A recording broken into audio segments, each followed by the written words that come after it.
ایران میں مہنگائی کے خلاف جاری عوامی احتجاج کو کچلنے کے لیے ایرانی حکام نے ملک بھر میں انٹرنیٹ بلیک آؤٹ کر دیا، جو کہ مسلسل دوسرے روز بھی جاری ہے۔ انٹرنیٹ کی نگرانی کرنے والے بین الاقوامی ادارے نیٹ بلاکس کے مطابق گزشتہ 36 گھنٹوں سے ایران کا بیرونی دنیا سے رابطہ مکمل طور پر منقطع ہے۔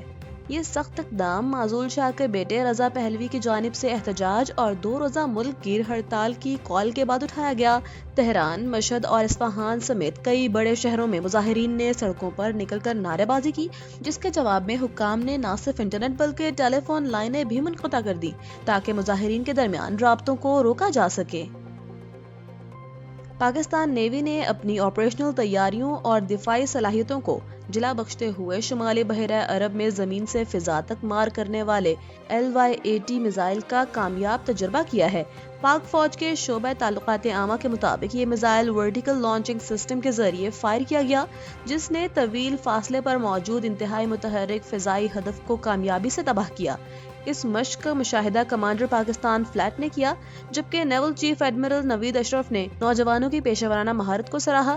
وفاقی وزیر داخلہ محسن نقوی اور وزیر اعلیٰ سندھ مراد علی شاہ نے اس کامیابی کو ملکی دفاع کے لیے اہم سنگ میل قرار دیتے ہوئے فیلڈ مارشل سید عاصم منیر اور بحریہ کی قیادت کو مبارکباد پیش کی ہے۔ پاک فضائیہ کے سربراہ air chief marshal Zaheer Ahmed Babar Sidhu نے عراق کا سرکاری دورہ کیا، جہاں عراقی فضائیہ کے ہیڈ کوارٹر آمد پر انہیں گارڈ آف آنر پیش کیا گیا۔ عراقی فضائیہ کے کمانڈر لیفٹیننٹ جنرل پائلٹ مہند غالب محمد رازی الاسدی سے ملاقات میں 2 طرفہ عسکری تعاون، ایوییشن انڈسٹری اور مشترکہ تربیتی پروگراموں پر تفصیلی تبادلہ خیال کیا گیا۔ عراقی کمانڈر نے پاک فضائیہ کی پیشہ ورانہ مہارت کو سراہتے ہوئے JF-17 تھنڈر بلاک 3 جنگی طیاروں کی خریداری اور سپر مشتاق تربیتی طیاروں کی اپنی فضائیہ میں شمولیت کی گہری دلچسپی ظاہر کی۔ دونوں سربراہان نے باہمی آپریشنل ہم آہنگی کو مضبوط بنانے کے لیے مشترکہ مشقوں اور پائلٹس کے ایکسچینج پروگرام کو مزید وسعت دینے پر اتفاق کیا۔ وزیر تعلیم پنجاب رانا سکندر حیات نے صوبے کے تمام اسکولوں میں سردیوں کی چھٹیوں میں 1 ہفتے کی توسیع کا اعلان کر دیا ہے۔ اب پنجاب کے تمام سرکاری اور نجی اسکولوں میں 12 جنوری کے بجائے 19 جنوری کو کھلیں گے۔ ترجمان وزارت تعلیم کے مطابق یہ فیصلہ سوشل میڈیا پر کیے گئے ایک عوامی سروے کی روشنی میں کیا گیا، جس میں 87% عوام نے شدید دھند اور سردیوں کے باعث چھٹیوں میں اضافے کے حق میں ووٹ دیا۔ واضح رہے کہ ملک بھر میں سردی کی لہر برقرار ہے اور محکمہ موسمیات کے مطابق اسکردو میں درجہ حرارت -12 ڈگری تک گر گیا، جبکہ پنجاب کے مختلف اضلاع شدید دھند کی لپیٹ میں ہیں۔ پاک فوج اور امریکی فوج کے درمیان 2 ہفتوں پر مشتمل مشترکہ فوجی مشقوں کا national counter terrorism centre PB میں باقاعدہ آغاز ہو گیا ہے۔ پاک فوج کے شعبہ تعلقات عامہ کے مطابق ان مشقوں کا بنیادی مقصد انسداد دہشت گردی کے شعبے میں دونوں ممالک کی افواج کے درمیان باہمی ہم آہنگی، پیشہ ورانہ مہارتوں کا تبادلہ اور سیکورٹی تعاون کو مستحکم کرنا ہے۔ PB میں منعقدہ افتتاحی تقریب میں دونوں ممالک کے اعلیٰ عسکری حکام نے شرکت کی، جہاں اس عزم کا اعادہ کیا گیا کہ مشقیں خطے میں امن و استحکام اور دہشت گردی کے خلاف مشترکہ حکمت عملی وضع کرنے میں معاون ثابت ہوں گی۔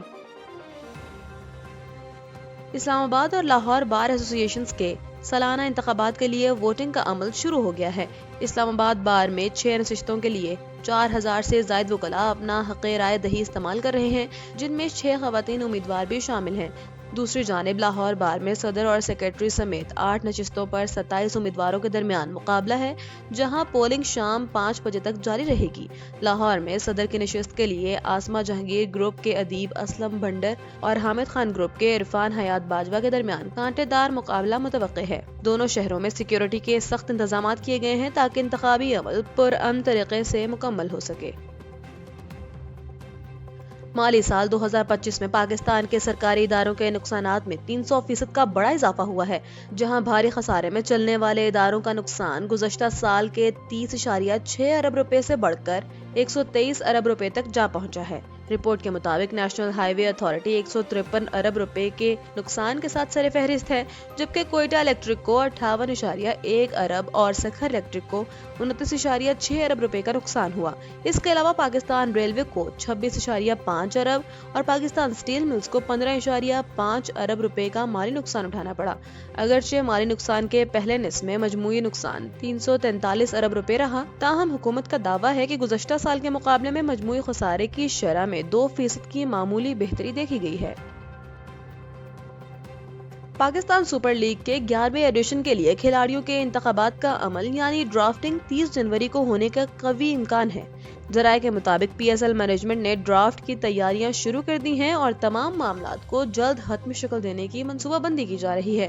اس بار ڈرافٹنگ کی تقریب پاکستان اور آسٹریلیا کے درمیان شیڈول T20 سیریز کے دوران ایک روزہ وقفے میں منعقد کی جائے گی، جس میں تمام 8 فرنچائزز کے مالکان، کوچز اور اہم نمائندے شرکت کریں گے۔ مینجمنٹ کی جانب سے ڈرافٹ کے مقام اور حتمی تاریخ کا باضابطہ اعلان جلد متوقع ہے، جس کا مقصد لیگ کے آغاز سے ڈبل ٹیموں کی تشکیل کے عمل کو پیشہ ورانہ انداز میں مکمل کرنا ہے۔